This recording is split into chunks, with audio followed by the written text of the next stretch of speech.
السلام عليكم ورحمة الله وبركاته. قال جهدارا بيساعد ورقصة كي بيجم حقيقة كي بيجم حضرت پیغمبر عليه الصلاة والسلام وفات كريا مدينة دا هر کس کتیه گریه هر کس کتیه حزنه حضرت بلال حبش مشهوره قصای و دزانن از حیاتوی همبره که دوارا بیجم دبیجه حضرت بلال حبش مدینه نما چو شام شریف 10 سالا شام دمشق ما پشت 10 سالا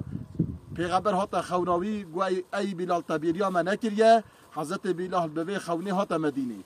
نزیگ میجا عشا بو هات دما کت مدینه حضرت حسن حضرت حسین حضرت بلال حبش دیتن گوتن اوا نه بلاله گو بله بلاله چون زیارت کرن گو ای بلال ام رجا دکن بانگ کی دیسا بدی تو اذان کی دیسا بخونی برا اهل مدینه دنگ تصعب که دبیجه حضرت بلال قبول نکر زب مجادله کرن گونم اولاد رسول الله ام نبی پیغمبر علیه الصلاة والسلام اگر تو حج مدکی تو نبی رسول الله قبول دکی رابی بانگ بدی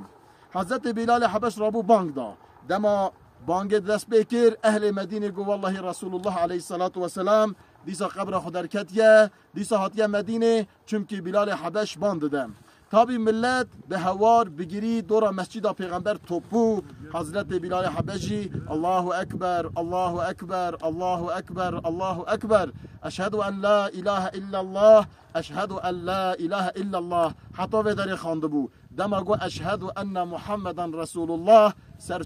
چوکی خکت و گریا ایدی نکار بو تمام بکه و روژه اهل مدینه همه کتنا حزنیم اول قصه هانه عشق پیغمبر عشق رسول الله ده نشان چقا صحابه عشق رسول الله بونه چقا محبت و رسول الله رابیه یعنی ام محبت هانه صحابه خصنا صحابه وانا حتی وی مملکتی هاتنه تبلیغ اسلامی کرنه تبلیغ وی دینی مرا کرنه خدا ما خیر و برکت صحابه محروم نکه خدا تعالی و عشق حضرت بلال حبش بده محمیا دیس از و امانت خدا دکم السلام علیکم و رحمت الله و برکاته.